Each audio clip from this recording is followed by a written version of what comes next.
I wasn't supposed to hear him breathing under the floor. The first time it happened, I thought it was just the old pipes again, rattling like they always did in houses that were too big for one person to care about. But this was different, slower, almost deliberate, like something alive was trying not to be heard.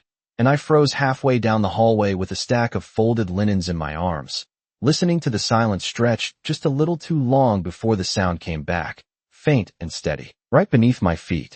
I told myself I was imagining things because that's what you do when you need the paycheck more than you need the truth, and I needed this job. Needed it in a way that made questions feel expensive.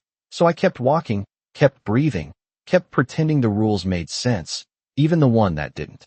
The basement is off limits, Mrs. Whitaker had said on my first day, her voice calm but final, like she wasn't giving instructions. She was setting boundaries that couldn't be crossed, and I nodded like I always do, like I always have, because girls like me don't argue with people who own houses that take 5 minutes to walk across. The place sat just outside the city, past the last gas station and the stretch of road where your phone lost signal. A massive stone mansion that looked like it had secrets built into the walls, the kind of place where every room echoed even when you whispered, and I had been working there for exactly 6 days when the power went out. It happened just after 9 p.m., right as I was finishing up in the kitchen, the overhead lights flickering once, twice, before everything dropped into darkness, so complete it felt like the house itself had closed its eyes, and I stood there with my hands still on the counter, heart beating a little too fast, waiting for the generator to kick in like it always did, except this time it didn't. The silence that followed was heavy, pressing in from all sides, and then I heard it again, clearer now, closer, that same slow breathing, rising up through the floorboards like the house was alive and trying to speak.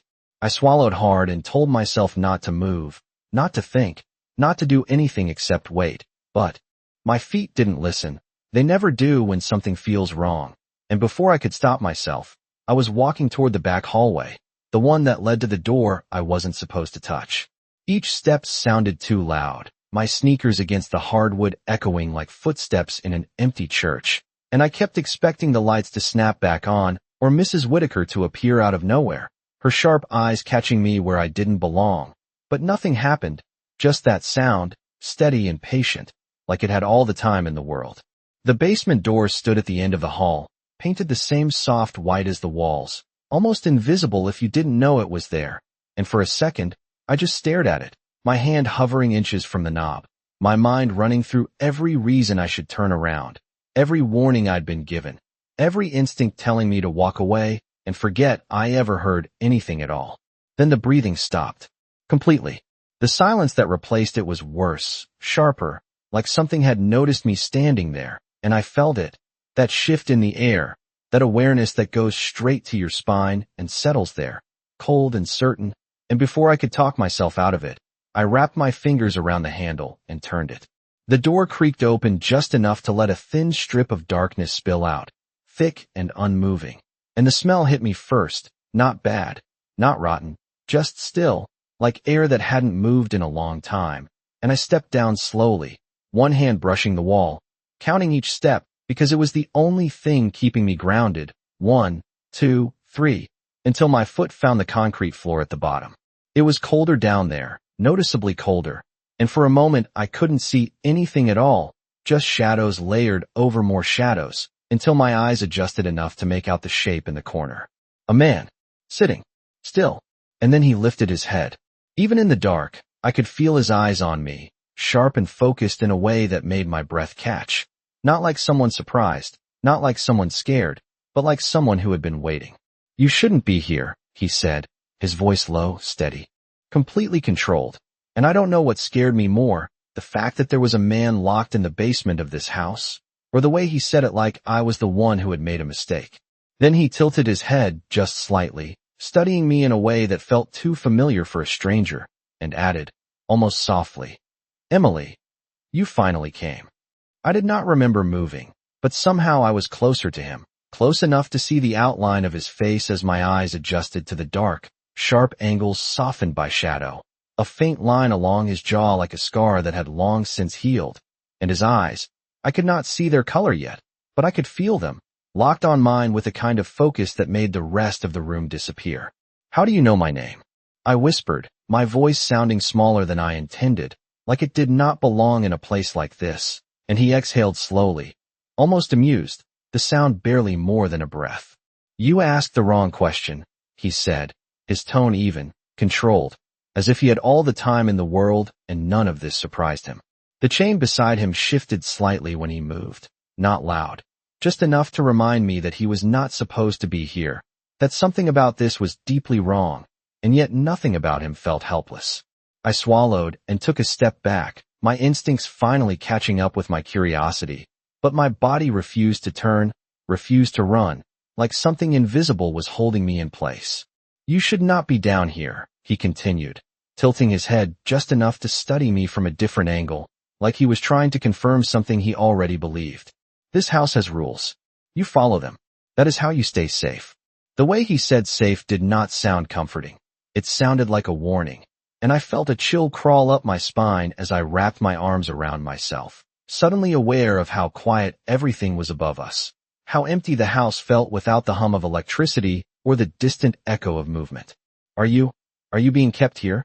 I asked, the words feeling fragile as they left my mouth, and for the first time, something shifted in his expression, not fear, not anger, something closer to curiosity, like I had just said something unexpected. He let out a soft breath that might have been a laugh if there had been any humor in it. That depends on who you ask, he replied, his gaze never leaving mine, and I realized then that I was not looking at someone trapped, I was looking at someone contained. The difference was subtle, but it changed everything. I took another step back, my heel brushing against the bottom stair, grounding me just enough to think clearly for a second, to remember that I should leave, that I should close the door and pretend none of this ever happened. But my eyes caught on something near his wrist, something small that glinted faintly even in the low light. A ring. Not flashy, not oversized, just a simple band with a dark stone set into it, worn like it meant something, and something about it felt familiar in a way I could not explain. He noticed where I was looking immediately, his hand shifting just enough to draw my attention back to his face. And this time, I saw it clearly, the intensity, the calculation, the way he tracked every movement like it mattered. Where did you see that before? He asked quietly, and my breath caught because I had not said anything, had not reacted enough for him to know what I was thinking, and yet he did. I did not. I said quickly, too quickly, and his eyes narrowed just slightly, not in anger, but in recognition. You are not a good liar, Emily, he said, my name rolling off his tongue like it belonged there, like he had said it 100 times before, and something twisted in my chest at the sound of it. I have never met you. I insisted, my voice stronger now, because that was the part that made the least sense, the part that felt the most wrong, and he held my gaze for a long second, long enough that I almost looked away first. No, he agreed softly. You do not remember.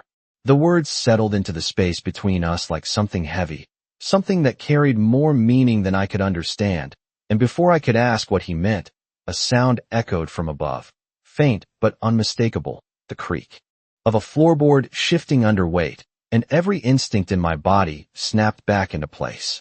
I turned toward the stairs, my heart slamming against my ribs as reality rushed in all at once. This was not a dream. This was not safe, and someone else was in the house. Go, he said immediately, his voice low but sharp now, all trace of calm calculation replaced by something urgent. Close the door. Do not come back down here tonight.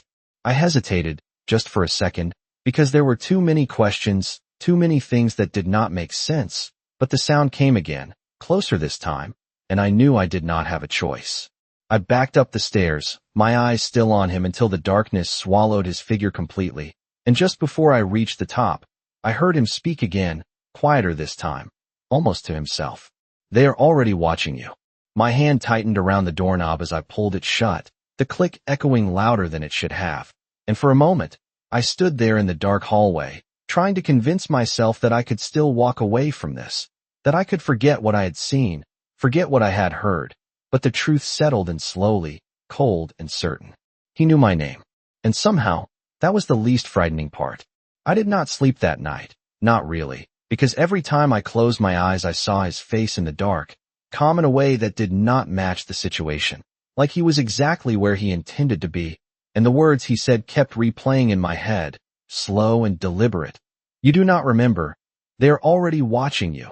Phrases that did not belong to a normal explanation. And I lay there in the small guest room at the far end of the hallway, staring at the ceiling while the silence of the house pressed down on me, heavier than before, like it knew something had changed. Morning came too quickly, pale light slipping through the curtains, soft and almost innocent, the kind of light that makes everything look less dangerous than it is. And for a moment I almost convinced myself that I imagined it all, that there was no man in the basement, no voice in the dark, no eyes that knew my name before I ever spoke it. But then I stood up and felt it again, that awareness, that quiet tension sitting just beneath the surface of everything, and I knew it was real.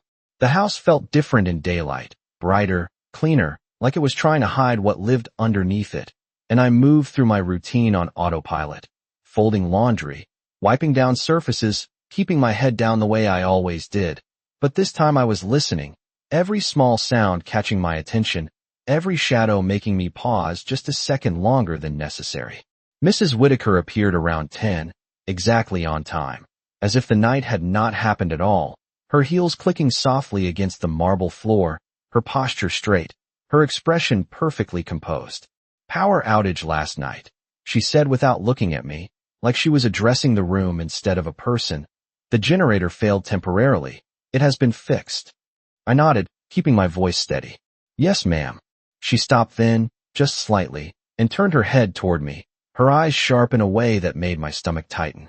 You stayed in your room? She asked, casual on the surface, but there was something underneath it, something that made the question feel less like curiosity and more like a test. My pulse quickened, but I forced myself to hold her gaze. Yes, ma'am. The lie sat heavy in my chest, but she watched me for a long second, searching, measuring, and then she nodded once, satisfied or pretending to be, before continuing down the hall like nothing had happened. I exhaled slowly after she disappeared, my hands trembling just enough that I had to grip the edge of the counter to steady myself. And that was the moment I understood something I had not wanted to admit. This was not just about a hidden basement. This was about being watched, about being evaluated, about being part of something I did not understand. The rest of the morning passed in a blur, but I could not stop thinking about him, about the way he spoke, the way he knew things he should not know, and most of all, that ring, the one that caught the light just enough to feel familiar. And the harder I tried to ignore it, the clearer the memory became. Not a full picture, just fragments, flashes of something I could not quite place, a younger version of myself, maybe 8 or 9 years old, standing somewhere unfamiliar, a man's voice in the distance, low and calm, the same tone, the same control, and then nothing, like the memory cut itself off before I could reach it. By the time the clock on the kitchen wall read 2:17 p.m., I had already made the decision, even if I had not said it out loud, even if I pretended to myself that I was just going to check, just to confirm, just to make sure I was not losing my mind. But deep down I knew the truth. I was going back down there. The hallway felt longer in the afternoon, quieter, like the house was holding its breath, and I paused at the basement door again, my hand hovering over the handle, remembering every warning, every instinct telling me to walk away, but none of it was stronger than the pull I felt, that strange, undeniable need to understand. I turned the handle slowly this time, easing the door open without a sound, and stepped down carefully, my eyes already adjusting to the dim light, my heart beating faster with each step until I reached the bottom.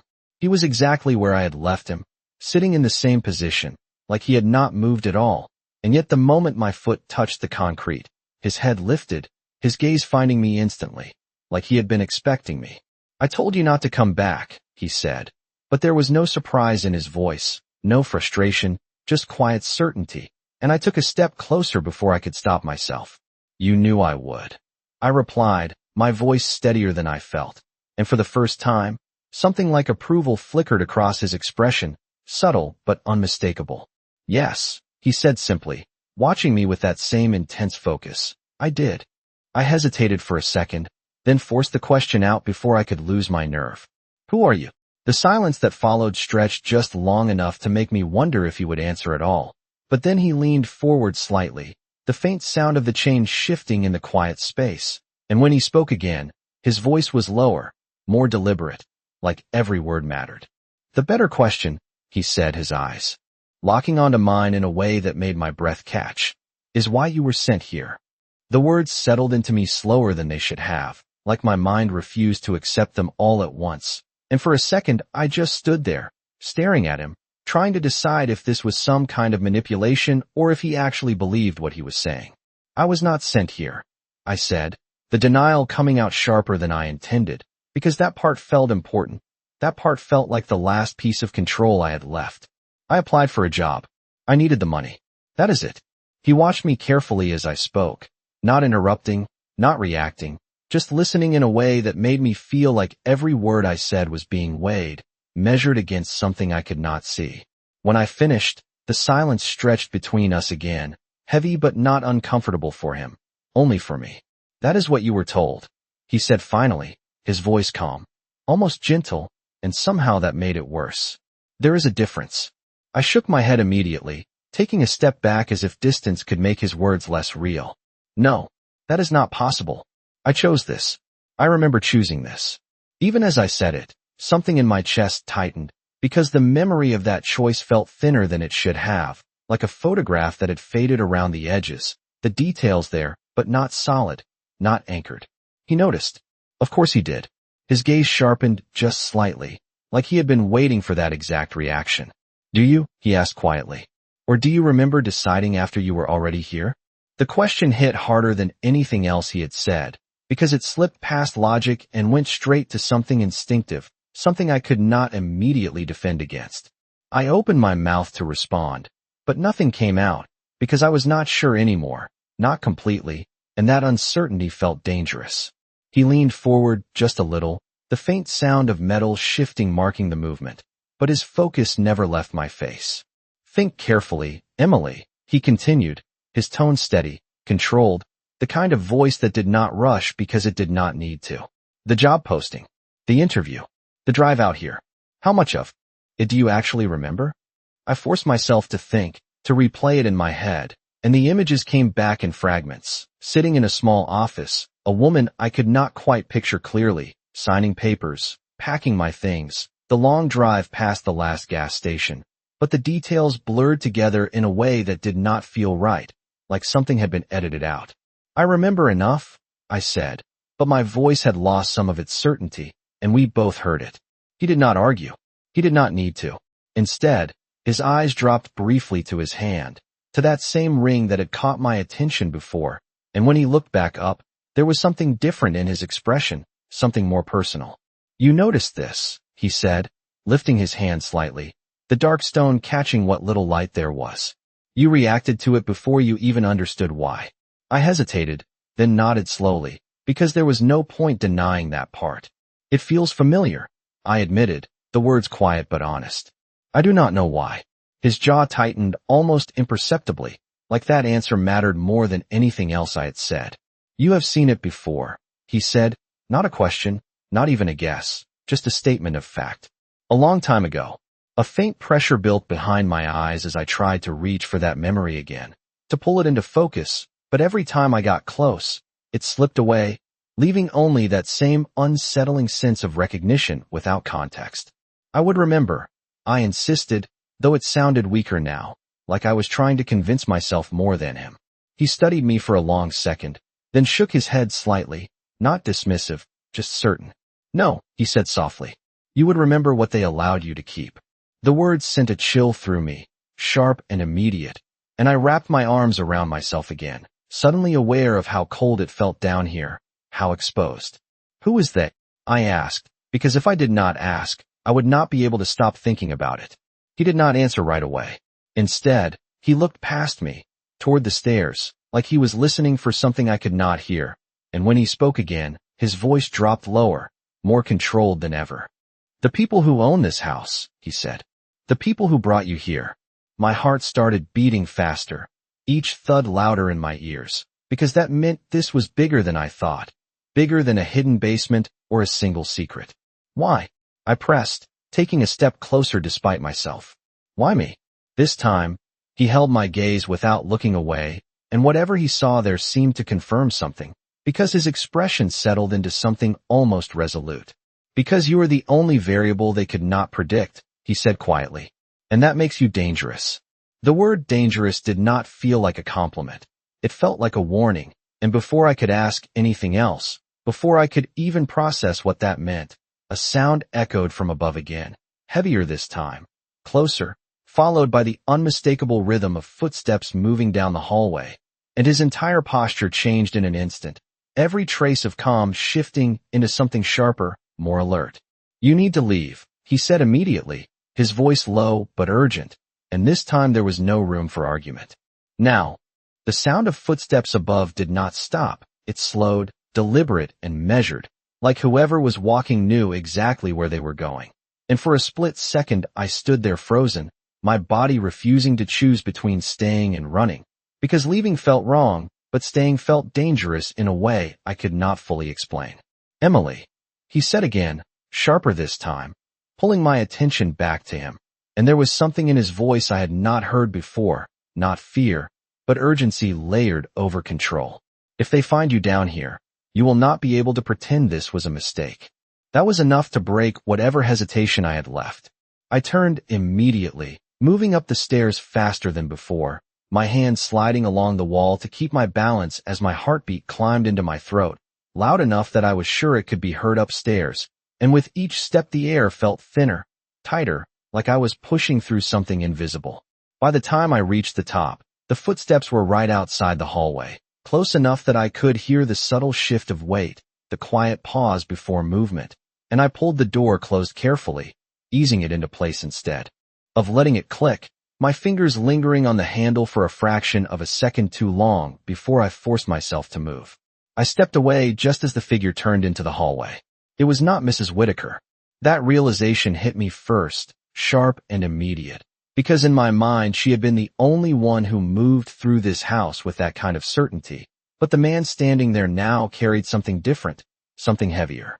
He was tall, broad-shouldered, dressed in a dark suit that fit too perfectly to be casual, his posture straight, his movements precise, like everything he did had been practiced until it became instinct. His eyes found me instantly, not surprised, not confused, just aware, and I felt that same sensation again, that feeling of being observed, measured in a way that went beyond normal curiosity. You are new, he said, his voice calm but firm, the kind of voice that did not need to be raised to be heard. I nodded quickly, forcing my expression to stay neutral, to stay small, the way I had learned over years of trying not to stand out. Yes, sir, I replied, keeping my tone even. I started last week. He studied me for a moment longer than necessary, his gaze flicking briefly toward the basement door and then back to my face, and that was when I understood something important. He knew where I had been, or at least he suspected it, and the realization sent a cold wave through my chest that I could not quite hide. You should avoid this hallway, he said, his tone shifting just slightly, not unkind, but not optional either. There is nothing here that concerns you. The words echoed too closely to the rule I had already been given, and I forced a small nod, stepping back just enough to create distance without making it obvious that I wanted it. Yes, sir, I said again, my hands clasped lightly in front of me to hide the slight tremor that had started in my fingers. He held my gaze for one more second, just long enough to make sure I understood, before he moved past me, his steps quiet but purposeful as he continued down the hall, and I stayed exactly where I was until I heard a door close somewhere deeper in the house. Only then did I let myself breathe. The air left my lungs in a slow rush, and I pressed my palm briefly against the wall to steady myself, because the weight of what had just happened was starting to settle in. They were watching me, not just in a general sense, not just the way people notice a new employee, but specifically, intentionally, like I was part of something they were monitoring. I pushed away from the wall and walked back toward the main area of the house, forcing my steps to remain steady, my posture relaxed, because if they were watching, I could not give them anything to question. The rest of the afternoon passed under that same quiet pressure, every movement calculated, every expression controlled, and yet beneath it all, my thoughts kept circling back to the basement, to the man sitting in the dark who knew things he should not know, who spoke like he understood the rules better than anyone else in this house. By the time evening came, the tension had not eased, it had settled, becoming something constant, something I could not ignore even when I tried. I stood in the kitchen around 7:40 p.m., rinsing dishes that did not need to be rinsed, just to keep my hands busy, when I noticed it, something small but impossible to miss once I saw it. The reflection in the window above the sink. Not of me, but behind me. A figure standing just out of view, still, silent, watching. I froze for a fraction of a second before forcing myself to keep moving, to keep my hands steady under the running water, because turning around too quickly would mean I had noticed, and I was starting to understand that noticing things in this house came with consequences. The reflection did not move. It stayed there, patient, as if it had all the time in the world, and the realization settled in slowly, heavy and certain. This was not just a job. It never had been. And somewhere beneath the floor, in the dark where I was not supposed to go, was the only person who had told me the truth. I did not turn around right away, not when I saw the reflection, not when I felt the weight of someone standing behind me, because something in me had already learned the rule without anyone saying it out loud. Reacting too quickly meant revealing too much, and in this house, knowing too much was dangerous. So I kept my hands under the running water, letting it flow over my fingers longer than necessary, watching the distorted reflection in the glass as the figure remained perfectly still, not stepping closer, not stepping away, just there, waiting. It was the waiting that unsettled me the most. Finally, I reached for a dish towel, drying my hands slowly, deliberately, giving myself just enough time to steady my breathing before I turned. When I did, the kitchen was empty. Completely. No one stood behind me. No sound of footsteps retreating, no door opening or closing, just silence, thick and absolute, like nothing had ever been there at all. But I knew better. The feeling did not disappear just because the person did. It lingered, settling into the back of my mind like something that refused to be ignored. I set the towel down carefully and stepped away from the sink, my movements controlled, measured, even though every instinct was telling me to leave, to walk out the front door and not look back. But that was not an option, not anymore. Because now I understood something I had not before. Leaving would not make me safe. It would just make me predictable. And predictable, in a place like this, was worse. I moved through the kitchen and into the hallway, my steps quiet against the polished floor, my eyes scanning without appearing to, noticing the small things I had overlooked before, the camera tucked into the corner near the ceiling, angled just enough to cover the entire room. The slight shift in the wall panel near the dining area that suggested something hidden behind it. Details that had always been there, but only mattered now that I knew to look. By the time I reached the staircase, my mind had already made the decision, even if I had not admitted it out loud yet. I needed answers. And the only person in this house who had given me anything close to the truth was the one I was not supposed to see. I waited until the house settled into its evening quiet, until the faint sounds of movement faded and the lights dimmed one by one, until the clock in the hallway read 11:12 p.m., and then I moved. The hallway felt different at night, darker even with the lights on, like the shadows held more weight, more presence, and I found myself listening more carefully, counting my steps, pausing at every small sound until I was sure it meant nothing.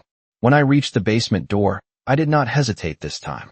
I turned the handle slowly and slipped inside, closing it behind me with the same careful precision, my hand lingering just long enough to make sure it did not make a sound. The air down there was colder than before, sharper against my skin, and as I made my way down the steps, I realized something had changed. The silence. It was not empty anymore. It felt aware. He was already looking at me when I reached the bottom, his posture unchanged, his presence just as steady. But there was something different in his eyes this time, something that suggested he knew more than he had before. "You took longer than I expected," he said, his voice low, controlled, but there was a trace of something else beneath it, something almost like approval. I stepped closer, stopping a few feet away, my arms crossing loosely in front of me more out of instinct than comfort. "I had to be careful," I replied, my voice quiet but steady, and he nodded slightly, like that answer fit into whatever calculation he was already making. "Good," he said simply. "That means you are learning." I hesitated for a moment, then spoke the question that had been building all evening, the one I could not ignore anymore. "Who was in the hallway earlier?" His expression shifted just slightly, not surprise, not concern, but recognition. You saw him, he said, not asking, just confirming, and I nodded. He told me to stay away from here, I added, watching his reaction closely. A faint, almost imperceptible smile touched his lips, but it did not reach his eyes. Of course he did, he said. That is his job. The way he said it made something click in my mind, a small but important connection. He is not the owner, I realized out loud, more to myself than to him. No, he replied, his gaze steady on mine. He is something else. I took another step closer without thinking, drawn in by the certainty in his voice, by the way he spoke like he understood everything happening. Above us as clearly as if he were standing there himself. Then who is in charge? I asked, because that question felt like the center of everything, the piece that would make the rest of it make sense. This time, he did not answer right away. Instead, he studied me, really studied me, like he was deciding something, weighing a choice I could not see. The silence stretched long enough that I almost thought he would not respond at all, but then he leaned forward slightly, his voice dropping just enough that it felt like the walls themselves might be listening. The same people who took your past, he said quietly. The words landed harder than anything else he had said, sharp and immediate, and I felt my breath catch as something deep inside me reacted before my mind could process it. That is not possible, I whispered, but even as I said it, the doubt was already there, growing, spreading through every memory that suddenly felt less certain than it had before. His eyes did not leave mine. You keep saying that, he replied softly, but you have not proven it wrong yet. The silence after his words did not feel empty. It felt full, like something had been set in motion that I could not see yet, and I stood there staring at him, trying to hold on to the version of reality I understood, the one where people chose their jobs and remembered their past, and were not placed into situations without knowing why. You are wrong, I said, but the words came out quieter than before, less certain, and I hated that he could hear it. He did not argue. He did not need to. Instead, he shifted his attention slightly, not away from me, but around me, like he was listening to something beyond the room, something I could not detect. Tell me something, he said after a moment, his tone changing, more deliberate now, like he was guiding me somewhere I had not intended to go. The day you arrived, what did you bring with you? The question caught me off guard, simple on the surface but layered underneath, and I frowned slightly, trying to recall the details. My suitcase, I answered slowly. Clothes, documents, basic things. He watched me closely, waiting, and I felt that same pressure again, that sense that there was something more I was supposed to notice. And he prompted. I hesitated, searching my memory more carefully this time, replaying the moment I unpacked, the small room, the bed, the closet, the dresser, and then something surfaced, something small but out of place. There was a box, I said, my voice dropping slightly as the memory sharpened. It was already there, on the dresser. His eyes narrowed just slightly, not in suspicion, but in confirmation. Did you question it? He asked. I shook my head automatically, then stopped, realizing how strange that was. No, I admitted. I thought, maybe it was part of the room. Even as I said it, it sounded wrong, too convenient, too easy to accept without thinking, and I felt a flicker of unease twist through me. And inside the box, he continued, his voice steady, never rushing, like he already knew the answer but needed me to say it. I closed my eyes briefly, picturing it, the way the lid had lifted, the way the contents had felt both unfamiliar and somehow expected at the same time. Papers, I said slowly. Some photographs. A necklace. The moment I said it, something shifted in his expression, something deeper than before, something that felt personal. The necklace, he repeated quietly. Describe it. I swallowed, the image becoming clearer the more I focused on it. The fine chain, the small pendant, simple but distinct, the kind of thing you would not forget once you really looked at it. It has a dark stone, I said. Almost the same color as your ring. The connection hit me as I said it, sudden and undeniable, and my eyes snapped to his hand, to the ring I had noticed before, the one that had felt familiar without explanation. He did not look surprised. If anything, he looked certain. Where is it now? He asked. My breath caught slightly as I realized I did not know, not exactly.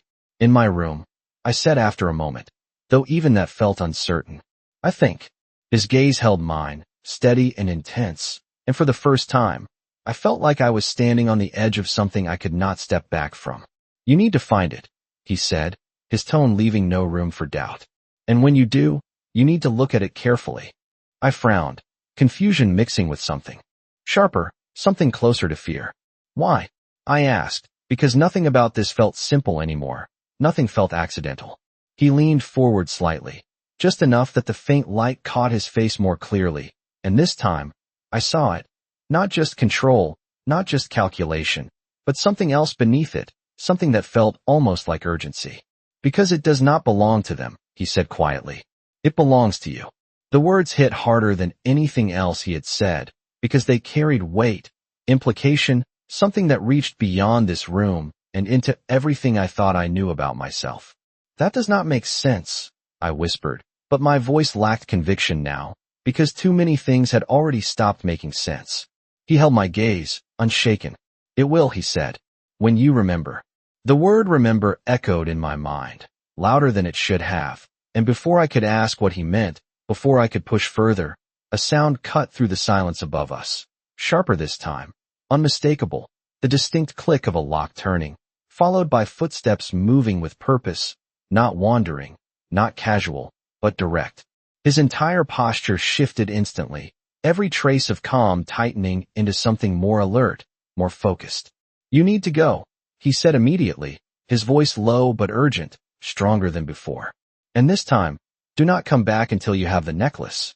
I hesitated, just for a fraction of a second, because leaving now felt like walking away from answers I was so close to understanding, but the sound above grew louder, closer, and I knew I did not have a choice. I turned and moved toward the stairs quickly, my heart pounding harder with each step, but just before I reached the top, his voice stopped me. Emily. I paused, my hand on the wall, my breath uneven. Yes, I asked, not turning back. There was a brief silence, just long enough to make the moment feel heavier, more important than anything else he had said so far. When you find it, he said quietly, do not let them see you holding it. The warning settled into me instantly, sharp and clear, and I understood without needing to ask why. I opened the door and stepped into the hallway, closing it behind me with the same careful precision. But this time, the house did not feel just quiet. It felt like it was waiting. I did not go back to my room right away, even though every part of me knew I should, because moving too quickly would make it obvious, and obvious was the last thing I could afford to be in a house where everything seemed designed to notice the smallest change. So I walked at a normal pace, counting my steps in my head, keeping my breathing steady, my expression neutral, even as my thoughts raced ahead of me, circling the same question over and over again. The necklace. By the time I reached the staircase, I had already decided that I would find it tonight, no matter what, because whatever it was, whatever it meant, it was the only piece of this that felt like it belonged to me, and that mattered more than anything else. The hallway outside my room was quiet, but not empty, not in the way it had been before, because now I understood that quiet did not mean safe. It just meant hidden, and I paused at my door for a second, listening, making sure there was no movement nearby before I pushed it open and stepped inside. The room looked exactly the same as I had left it, small and simple, a bed, a dresser, a narrow closet, nothing out of place, nothing unusual, and yet I knew better now, because this room had been prepared for me, not by me. I closed the door softly behind me and turned the lock, the click sounding louder than it should have in the stillness, and for a moment I just stood there, letting the silence settle around me, grounding myself before I moved. Then I crossed the room and went straight to the dresser. The box was still there, exactly where I remembered it, placed neatly near the edge, like it had been waiting for me this entire time, and my hand hovered over it for a second before I lifted the lid. The contents had not changed, papers stacked carefully, a few photographs I had not looked at closely before, and the necklace, resting on top like it was the most important thing in the box. I picked it up slowly, the chain cool against my fingers, the small dark stone catching the light from the bedside lamp, and the moment it touched my skin, something shifted.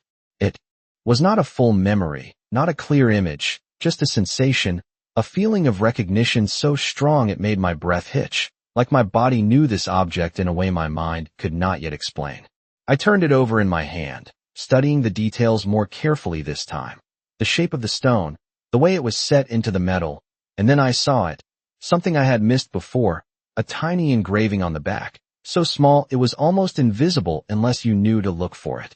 My fingers traced over it instinctively, and I leaned closer, squinting to make out the letters. EC. The initials hit me harder than they should have, because they were mine, undeniably mine, and for a second the room seemed to tilt, just slightly, like the ground beneath me had shifted. That does not make sense, I whispered, the words barely audible even to myself.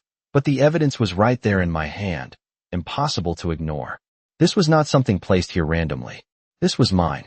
A faint sound outside my door snapped my attention back instantly, the subtle shift of movement in the hallway, and my heart jumped into my throat as I reacted without thinking, closing my hand around the necklace and stepping away from the dresser.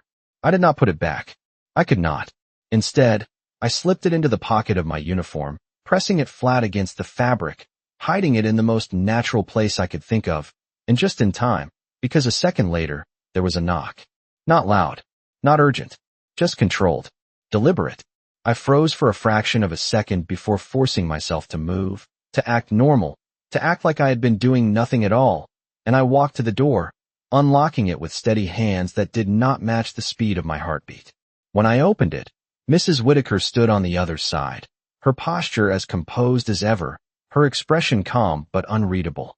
"You retired early," she said, her tone neutral, but her eyes moved past me into the room, scanning without appearing to. I nodded slightly, keeping my voice even. I was tired. She held my gaze for a moment, then smiled, but it did not quite reach her eyes. "Of course," she said softly. "It has been a long day." The silence stretched between us for a second longer than comfortable, and I could feel it, that same sensation again, that I was being evaluated, that something about me had changed and she was trying to see what it was. "Rest well, Emily," she added finally, stepping back just enough to signal that the conversation was over. "Tomorrow will be important." The way she said important made something tighten in my chest, because it sounded like a promise more than a suggestion, and I nodded again, closing the door slowly once she turned away. The moment it clicked shut, I let out a breath I did not realize I had been holding, my hand moving instinctively to my pocket, to the necklace hidden there, and this time, the realization came fully into focus, clear and undeniable. I had not been brought here by accident, and whatever was coming next, they expected me to be ready for it. Morning came too quickly, or maybe I never really slept, because the moment my eyes opened, the first thing I felt was the weight of the necklace still hidden in my pocket, a small, solid reminder that everything I thought I knew had shifted overnight. The room looked the same, unchanged, but I was not, and that difference followed me as I moved through my routine, every action deliberate, every expression controlled, because I understood now that today was not just another day. It was something planned, something expected. By the time I stepped into the hallway, the house was already awake, not loud, not busy, but active in a quiet, precise way, like every movement had a purpose. I kept my head down as I walked, but my eyes noticed everything, the subtle repositioning of objects, the presence of people who had not been there before, standing just far enough away to seem like part of the background, but not quite blending in. They were watching, not openly, not obviously, but consistently, and that made every step feel heavier, like I was moving through a space that had already been decided for me. Mrs. Whitaker found me in the dining room just after 9 a.m., her posture as composed as always, her expression calm, but sharper than before, like she was no longer observing from a distance. "You will be assisting upstairs today," she said, her tone smooth, controlled, but final. "There is a meeting. You will serve." I nodded, keeping my voice steady. "Yes, ma'am." She studied me for a moment, her gaze lingering just a second longer than necessary, and I felt it, that same evaluation, that quiet calculation behind her eyes. But this time, I did not look away. I held her gaze, just long enough to show that I understood something had changed, even if I did not say it out loud. Something in her expression shifted, subtle but real, like she had noticed the difference too. "Good," she said softly, before turning and walking toward the staircase. I followed. The second floor of the house felt different from the rest, more polished, more controlled, like it was designed for appearances rather than living. And as we reached the top, I saw them, 3 men standing near the far end of the hallway, all dressed in dark suits, their presence quiet but unmistakably authoritative. The man from the night before was there too, the one who had stopped me near the basement, his posture just as precise, his gaze already on me as I approached. He did not speak, but he did not need to. The message was clear. Stay in your place. I lowered my eyes slightly, not in submission, but in understanding, and moved past them into the room Mrs. Whitaker had indicated. The space was large, elegant, set up for something formal, a long table, chairs positioned with exact symmetry, everything arranged in a way that suggested importance without saying it out loud. I moved quietly, setting glasses, adjusting plates, keeping my hands steady even as my awareness sharpened, because I could feel it. This was not just a meeting, this was something more. By 9:30 a.m., they had all gathered. 5 men, including the one from the hallway, their voices low, controlled, speaking in a way that carried weight, even when I could not hear every word. I kept my focus on my task, moving between them without drawing attention, but I listened, catching fragments, enough to understand that this was about control, about decisions being made that extended far beyond this house. And then it happened. One of them said a name. Not mine. His. The name of the man in the basement. My breath caught for just a second, barely noticeable, but enough that I felt it. That shift, that awareness snapping toward me from across the room. I did not look up immediately, but I felt it, the weight of someone watching me more closely now, measuring my reaction, and slowly, carefully, I lifted my gaze. The man who had stopped me in the hallway was looking directly at me. Not casually, not passively, directly, like he had been waiting for that exact moment. The room seemed to tighten around me, the air heavier, the silence sharper, and for a second, everything else faded, leaving just that look, that understanding passing between us without a single word being spoken. He knew. Not everything, but enough. I forced myself to keep moving, to finish placing the last glass, to step back without rushing, without revealing anything more than I already had. But inside, something had already shifted into place, something clear and undeniable. This was not about finding the truth anymore. It was about surviving long enough to use it. And somewhere beneath us, in the dark where they thought they had control, was the only person who had been honest with me from the beginning. I lowered my gaze again, returning to my role, my posture, my place in the room. But this time, the understanding settled in fully, steady, and unshakable. They were watching me. But now, I was watching them too.